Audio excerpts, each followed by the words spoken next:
Hello everyone, very very good evening. कैसे हो? Hope करता हूँ आप सब लोग अच्छे ही होंगे। सो फ्रेंड्स, जीके जीएस की स्पेशल क्लास में आप सभी लोगों का बहुत बहुत स्वागत है। आज के इस वीडियो में आप लोगों से मैं जीके जीएस का टेस्ट दूंगा, स्पेशल यूपी वीएट एंट्रेंस एग्जाम 2025 के लिए। फ्रेंड्स, इस वीडियो में जो टोटल आपके क्वेश्चंस होंगे वो होंगे 50। अगर आप लोग 50 में से 20 से 22 प्रश्न सही कर लेते हैं तो आपकी जीके जीएस की तैयारी बहुत अच्छी है और आप लोग बीएड एंट्रेंस एग्जाम को बहुत ही आसानी से पास कर लोगे। तो चलिए वीडियो को स्टार्ट करते हैं। वीडियो स्टार्ट करने से पहले बता देता हूं, अगर आप बीएड कम फीस में करना चाहते हैं तो आप हमारे कॉलेज में एडमिशन ले सकते हैं। हम टोटल 2 साल की फीस लेते हैं 50,750 रुपए। ये फीस आप आसान किस्तों में भी जमा कर सकते हो। डॉक्टर राम मनोहर लोहिया अवध यूनिवर्सिटी अयोध्या से हम करवाते हैं। परीक्षा के दौरान हम रहने की फ्री सुविधा देते हैं। एग्जाम हमारे यहाँ पे ईयरली होता है। ये मेरा व्हाट्सएप नंबर है, कॉलिंग नंबर है। आप इस पे कॉल करके या मैसेज करके अपनी सीट बुक करा लो। 370 बच्चे हमारे यहाँ सीट ऑलरेडी बुक करा चुके हैं। आप भी अपनी सीट बुक करा लो, नहीं तो बाद में सीट आपको नहीं मिलेगी। इस बार कंपटीशन बहुत ज्यादा है। आपको हमसे मिलना है तो प्रयागराज में हमारी ऑफिस है, आप मिल भी सकते हो। अभी भी अगर आपकी ठीक से तैयारी नहीं हुई है तो आप ये मेरी नोट्स ले सकते हो। 49 रुपए में आप अपनी बेहतरीन बीएड एंट्रेंस एग्जाम की तैयारी कर सकते हो। व्हाट्सएप पे मैसेज करके आप इस नोट्स को ले सकते हो। ठीक है, चलिए आज की क्लास का सबसे पहला प्रश्न है कि भारतीय इतिहास में हिजरी सन निम्नलिखित में से किससे संबंधित है? हजरत मोहम्मद की मृत्यु से, हजरत मोहम्मद के जन्म से, हजरत मोहम्मद के मक्का से मदीना पलायन से, या हजरत मोहम्मद के प्रथम उपदेश से। पहले प्रश्न का राइट आंसर क्या हो जाएगा, जवाब देने का प्रयास करेंगे। सभी को गुड इवनिंग भाई। वीडियो को लाइक करके शेयर कर दो और चैनल पे पहली बार आए तो सब्सक्राइब जरूर कर लेना। पिछली क्लासेस को अगर आप लोग नहीं देखो तो आप प्लेलिस्ट में जाके देख सकते हो। भारतीय इतिहास में हिजरी सन निम्नलिखित में से किससे संबंधित है? हजरत मोहम्मद के मक्का से मदीना पलायन से। ऑप्शन सी आपका बिल्कुल करेक्ट हो जाएगा। अगला प्रश्न, निम्नलिखित में से कौन सा वंश त्रिकोणात्मक संघर्ष में युद्धरत देशों में शामिल नहीं था? बताइए वो कौन सा वंश है जो त्रिकोणात्मक संघर्ष में युद्धरत देशों में शामिल नहीं था? तो वो वंश है चोल वंश। ऑप्शन सी आपका बिल्कुल करेक्ट हो जाएगा। अपना स्कोर कमेंट बॉक्स में जरूर बताना। नेक्स्ट क्वेश्चन है, बौद्ध धर्म के विषय में प्रश्नोत्तर के रूप में जानकारी हमें किस ग्रंथ से प्राप्त होती है? विनय पिटक या दीपावामसा या मिलिंद या ललित विस्तर। तीसरे प्रश्न का जवाब देने का प्रयास करेंगे। बहुत अच्छे, सभी को गुड इवनिंग, सभी को गुड इवनिंग।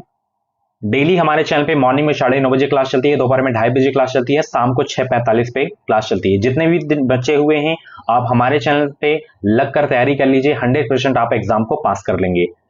तो यहाँ पे तीसरे प्रश्न का मिलिंद पनहो करेक्ट आंसर हो जाएगा। ठीक है, चलिए हिंदुस्तान सोशलिस्ट रिपब्लिक एसोसिएशन की स्थापना किसने की थी? बताइए। HSRA की स्थापना किसने की थी? चंद्रशेखर आजाद ने। ठीक है, और भी इसमें शामिल थे, जैसे भगत सिंह भी शामिल थे, सचिन सान्याल भी शामिल थे। तो ऑप्शन यहाँ पे आपका सी वाला बिल्कुल करेक्ट हो जाएगा। राजा राममोहन राय ने निम्नलिखित में से किस प्रथा के विरोध में कानून बनवाया? बाल वध, सती प्रथा, जात पात या बहुविवाह। 5 का जवाब दीजिए सब लोग। गुड इवनिंग सभी को। सभी लोग आंसर देने का प्रयास करेंगे। राजा राममोहन राय ने निम्नलिखित में से किस प्रथा के विरोध में कानून बनवाया? सती प्रथा के विरोध में। ठीक है, ऑप्शन यहाँ पे आपका सी वाला बिल्कुल करेक्ट हो जाएगा। अगला प्रश्न यहाँ पे देख सकते हो, बहुत इंपॉर्टेंट क्वेश्चन आपके एग्जाम के लिए। ठीक उस समय जब जन उत्साह अपनी पराकाष्ठा पर था, पीछे हटने का आदेश देना राष्ट्रीय विपत्ति से कुछ कम नहीं था। असहयोग आंदोलन वापसी के संबंध में यह विचार किसका था? सरदार वल्लभ भाई पटेल का, या चक्रवर्ती राजगोपालाचारी का, या सुभाष चंद्र बोस का, या मोतीलाल नेहरू जी का। बताइए 6 का राइट आंसर क्या हो जाएगा? तो यह विचार सुभाष चंद्र बोस जी का था। ठीक है, ऑप्शन सी आपका बिल्कुल करेक्ट हो जाएगा। संविधान निर्माती परिषद की झंडा समिति के अध्यक्ष कौन थे? अक्सर बच्चे इस प्रश्न को गलत करते हैं। अक्सर आप भी सी जवाब दिए होंगे, बट सी नहीं होगा, डॉक्टर राजेंद्र प्रसाद। ठीक है, चलिए अगला प्रश्न यहां पे देख सकते हो, अनुच्छेद 39 का में वर्णित समान न्याय और निःशुल्क विधिक सहायता का निर्देशक तत्व संविधान के किस संशोधन अधिनियम की देन है? 42वें संविधान संशोधन, या 44वें संविधान संशोधन, या 56वें, या 24वें संविधान संशोधन। बताइए। 8 का जवाब देने का प्रयास करेंगे सब लोग। बहुत अच्छे भाई, 8 का यहाँ पे करेक्ट आंसर 42वें संविधान संशोधन हो जाएगा। ठीक है, चलिए अगला प्रश्न है, सूर्योदय का देश नाम से प्रसिद्ध है, कौन सा देश है वो? Japan, Finland, Norway, Korea. 9 का जवाब दीजिए। सूर्योदय का देश किसे कहा जाता है, किस देश को कहा जाता है? ये जापान को कहा जाता है। ऑप्शन पहला आपका बिल्कुल करेक्ट हो जाएगा। सू नहर जोड़ती है किसको? टूरान और ओंटारिया को, बंगाल और त्रिपुरा को, सुपीरियर और मिशिगन को, या सुपीरियर और ह्यूरॉन को। बताइए। 10 का जवाब दीजिए सब लोग।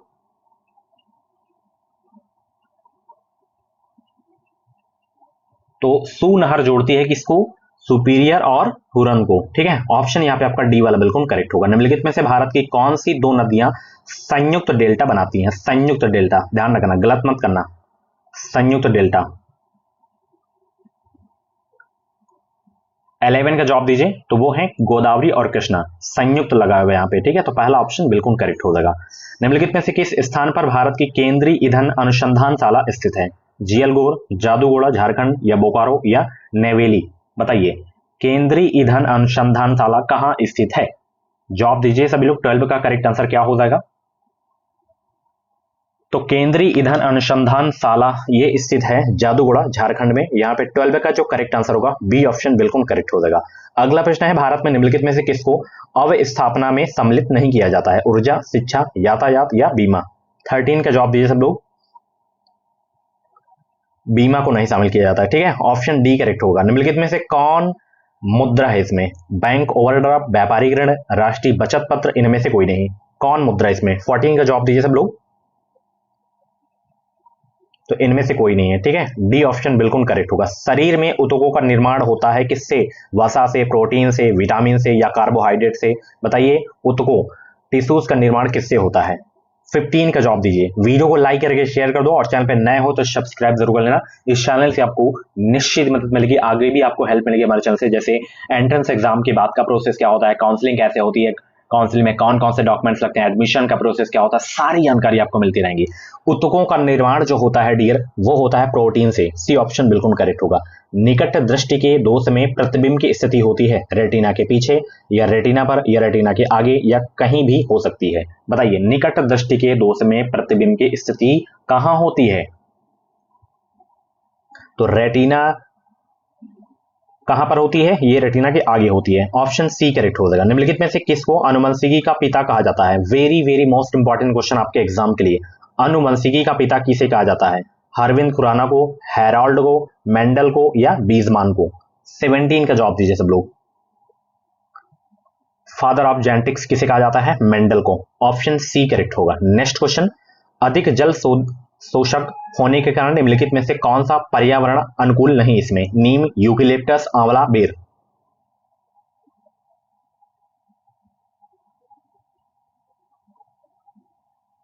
ये यूकेलिप्टस आपका करेक्ट आंसर हो जाएगा। अगला प्रश्न है, जादूगर खिलाड़ी के रूप में जाना जाने वाले मेजर ध्यानचंद, जिनके जन्म दिवस के उपलक्ष्य में भारत का राष्ट्रीय खेल दिवस 29 अगस्त को मनाया जाता है, किस खेल से संबंधित है मेजर ध्यानचंद? ये आपको बताना है। बताइए, मेजर ध्यानचंद का संबंध किस खेल से है? हॉकी से है। हॉकी के जादूगर कहे जाते हैं। ऑप्शन बी आपका बिल्कुल करेक्ट होगा। फॉलो ऑन शब्द किस खेल से संबंधित है? हॉकी, टेनिस, फुटबॉल, इनमें से कोई नहीं। 20 का जवाब दीजिए। फॉलो ऑन शब्द किस खेल से संबंधित है? तो ना ही हॉकी से है, ना ही टेनिस से है, ना ही फुटबॉल से, इनमें से कोई नहीं। तो संबंधित किससे है? क्रिकेट से है। ठीक है, नेक्स्ट क्वेश्चन, भारतीय बागवानी विश्वविद्यालय कहां पर स्थित है? देहरादून, मसूरी, बेंगलुरु, या सोलन, हिमाचल प्रदेश? बताइए, भारतीय बागवानी विश्वविद्यालय कहां पर स्थित है? ये सोलन हिमाचल प्रदेश में है। डी ऑप्शन बिल्कुल करेक्ट होगा। निम्नलिखित में से कौन सा एक हिंदुस्तानी शास्त्री है? बताइए, इसमें निम्नलिखित में से कौन सा एक हिंदुस्तानी शास्त्री है? गंगूबाई हंगल, ये एक हिंदुस्तानी शास्त्री है। ऑप्शन सी आपका बिल्कुल करेक्ट होगा। विजयनगर के शासकों में सबसे महान किसे माना जाता है? कृष्णदेव राय को, वीर नरसिंह, सदाशिव राय, या राम राय? 23 के जवाब दीजिए सब लोग। विजयनगर के शासकों में सबसे महान किसे माना जाता है? तो सबसे महान कृष्णदेव राय को माना जाता है। ऑप्शन पहला आपका बिल्कुल करेक्ट हो जाएगा। अगला प्रश्न है, लियोनार्डो दा विंसी किस युग का प्रतिनिधित्व करता है? सुधार, साम्यवाद, पुनर्जागरण, औद्योगिक क्रांति? 24 का जवाब दीजिए सब लोग। लियोनार्डो दा विंसी किस युग का प्रतिनिधित्व करता है? पुनर्जागरण का। ऑप्शन बी आपका बिल्कुल करेक्ट होगा। लाख बख्श की उपाधि किस शासक को दी गई थी? इल्तुतमिश, रजिया, बलबन, या कुतुबुद्दीन ऐबक? लाख बख्श की उपाधि किस शासक को दी गई थी? 25 का जवाब दीजिए सब लोग। कुतुबुद्दीन ऐबक को लाख बख्श की उपाधि दी गई थी। ठीक है, क्योंकि ये लाखों में दान करता था। ऑप्शन डी करेक्ट होगा। गुजरात भारत में नमक का सबसे बड़ा जो है उत्पादक है, क्योंकि कारण क्या है? बताइए, 26 का जवाब दीजिए सब लोग। गुजरात भारत में नमक का सबसे बड़ा उत्पादक है क्योंकि उसके पास विस्तृत शुष्क तट है। पहला ऑप्शन बिल्कुल आपका करेक्ट हो जाएगा। वीडियो की लाइक की संख्या बहुत ही कम है, फटाफट वीडियो को लाइक कर दो। उच्चतम न्यायालय और उच्च न्यायालयों के न्यायाधीशों को कौन हटा सकता है? बहुत ही इंपॉर्टेंट क्वेश्चन आपके एग्जाम के लिए, फटाफट जवाब देने का प्रयास करेंगे। Very very most important question आपके एग्जाम के लिए। बताएंगे सब लोग 27 का करेक्ट आंसर क्या होगा? तो राष्ट्रपति के आदेश से उच्चतम न्यायालय और उच्च न्यायालयों के न्यायाधीशों को हटाया जा सकता है। ऑप्शन यहां पे आपका पहला वाला बिल्कुल करेक्ट हो जाएगा, महाभियोग के द्वारा। ठीक है, चलिए। सर्विस टैक्स की उगाही का दायित्व किस पर है? आयकर विभाग, केंद्रीय उत्पाद शुल्क विभाग, राज्य या संघ शासित क्षेत्र का वाणिज्य विभाग या डाक विभाग? 28 का जवाब दीजिए। सर्विस टैक्स की उगाही का दायित्व किस पर है? सभी लोग 28 का जवाब देंगे। सब लोग करेक्ट आंसर क्या होगा? तो यहाँ पे केंद्रीय उत्पाद शुल्क विभाग हो जाएगा। ठीक है, बी ऑप्शन बिल्कुल आपका करेक्ट हो जाएगा। मुद्रास्फीति को अस्थायी तौर पर नियंत्रित करने के लिए निम्नलिखित में से किसका प्रयोग किया जा सकता है? मजदूरी में वृद्धि, मुद्रा आपूर्ति में कमी, करों में कमी या उपयुक्त में से कोई नहीं? 29 का जवाब दीजिए सब लोग। मुद्रास्फीति को अस्थायी तौर पर नियंत्रित करने के लिए निम्नलिखित में से किसका प्रयोग किया जा सकता है? तो मुद्रा आपूर्ति में कमी। ऑप्शन यहां पे बी आपका बिल्कुल करेक्ट हो जाएगा। निवेश और बचत को बराबर रखने के लिए किसके स्तर में परिवर्तन किया जाता है? खपत, सरकारी व्यय, निवेश या आय? 30 का जवाब दीजिए सब लोग। निवेश और बचत को बराबर रखने के लिए किसके स्तर में परिवर्तन किया जाता है? खपत के स्तर में परिवर्तन किया जाता है। पहला ऑप्शन बिल्कुल करेक्ट होगा। गर्भवती स्त्रियों में प्रायः किस चीज की कमी हो जाती है? सोडियम और कैल्शियम, आयरन और सोडियम, कैल्शियम और आयरन या मैग्नीशियम और आयरन? बताइए, गर्भवती स्त्रियों में प्रायः किस चीज की कमी हो जाती है?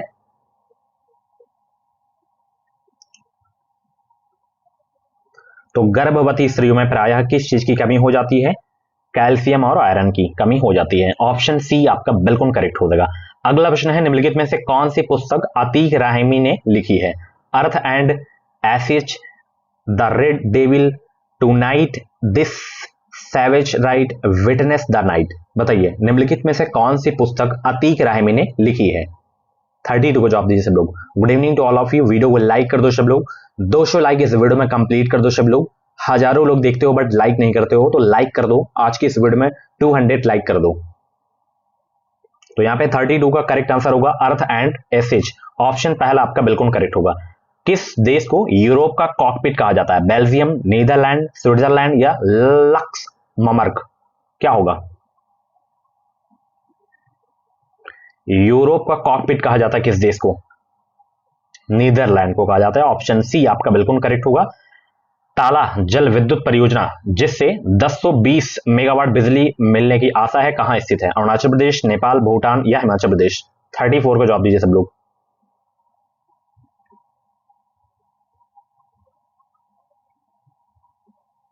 ये कहां स्थित है? भूटान में स्थित है। ऑप्शन बी आपका बिल्कुल करेक्ट होगा। आयुर्वेद के वैद्य चिकित्सा का भगवान किसे मानते हैं? सुश्रुत, धन्वंतरी, च्यवन या चरक? 35 का जवाब दीजिए सब लोग। चिकित्सा का भगवान किसे मानते हैं आयुर्वेद के जो वैद्य होते हैं? धन्वंतरी को। ऑप्शन सी आपका बिल्कुल करेक्ट होगा।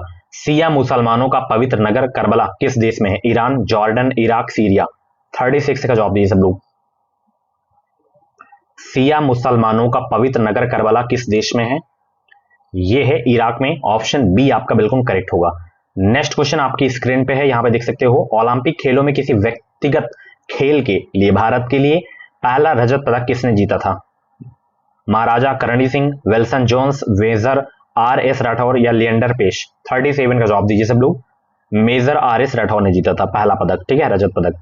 भारत में 1 रुपए से अधिक नोट जारी किए जाते हैं किसके द्वारा? भारतीय रिजर्व बैंक द्वारा, भारत सरकार द्वारा, भारतीय स्टेट बैंक द्वारा, भारतीय यूनिट ट्रस्ट के द्वारा? बताइए, भारत में 1 रुपए से अधिक के नोट जारी किए जाते हैं किसके द्वारा? ये भारतीय रिजर्व बैंक के द्वारा जारी किए जाते हैं। ऑप्शन पहला आपका बिल्कुल करेक्ट होगा। नवजात शिशु को 3 टीके लगाए जाते हैं उसे प्रतिरक्षित करने के लिए।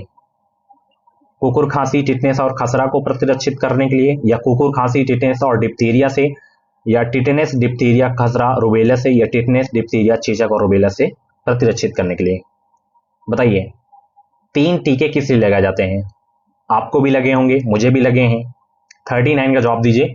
कुकुर खांसी, टिटनेस और डिप्थीरिया से प्रतिरक्षित करने के लिए नवजात शिशु को 3 टीके लगाए जाते हैं। ऑप्शन बी आपका बिल्कुल करेक्ट हो जाएगा। नेक्स्ट क्वेश्चन डियर आपकी स्क्रीन पे है। भारत की जलवायु पर निम्नलिखित में से किसका प्रभाव नहीं पड़ता है? मानसून, महासागरीय धाराएं, भूमध्य रेखा का सन्निध या हिंद महासागर का अस्तित्व। 40 का जवाब दीजिए सब लोग। Good evening to all of you सभी को।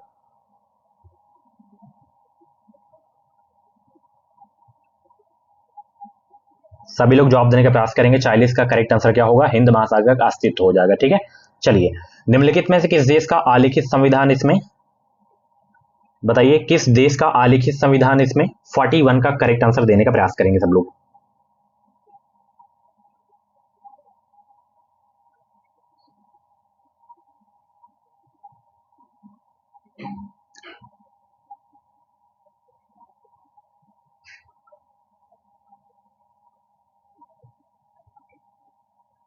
तो यहां पे आपका यूके हो जाएगा। बी ऑप्शन बिल्कुल करेक्ट होगा। गुरु नानक का जन्म स्थान कौन सा है? बताइए गुरु नानक का जन्म स्थान कौन सा है? गुरदासपुर या लाहौर, अमृतसर या तलवंडी? तो तलवंडी होगा। ऑप्शन डी आपका बिल्कुल करेक्ट होगा। उष्णकटिबंधीय घास स्थल को कहते हैं क्या? 43 का जवाब दीजिए सब लोग। उष्णकटिबंधीय घास स्थल को क्या कहते हैं? 43 का जवाब देने का प्रयास करेंगे सब लोग। उष्णकटिबंधीय घास स्थल को कहते हैं सवाना। ऑप्शन सी आपका बिल्कुल करेक्ट होगा। मडुमलाई वन्य प्राणी सेंचुरी किस राज्य में स्थित है? केरल, तमिलनाडु, कर्नाटक, आंध्र प्रदेश? बताइए मडुमलाई वन्य प्राणी सेंचुरी किस राज्य में स्थित है? 44 का जवाब देने का प्रयास करेंगे सब लोग। तो यहाँ पे करेक्ट आंसर आपका जो होगा तमिलनाडु में है, मडुमलाई वन्य प्राणी सेंचुरी। ओके, अंतरिक्ष यात्री को जो है आकाश दिखाई देता है श्वेत, गहरा नीला, हल्का नीला या काला? अभी आप अंतरिक्ष को देखते हैं पृथ्वी से तो नीला दिखाई देता है।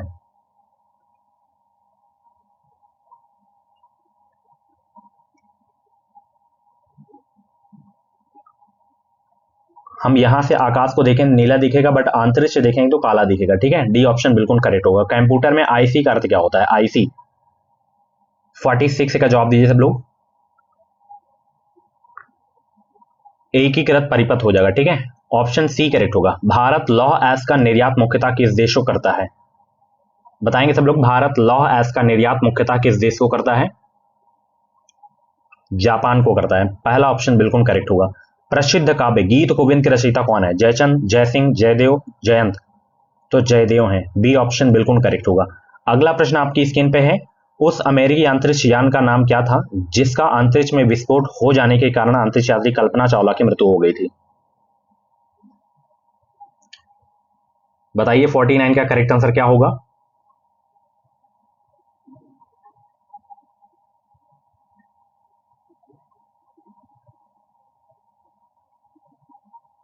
तो उसका नाम था भाई, उस अंतरिक्ष यान का नाम था कोलंबिया। बी ऑप्शन बिल्कुल आपका करेक्ट हो जाएगा। ठीक है, चलिए अगला प्रश्न। कांच होता है, कांच होता है क्या?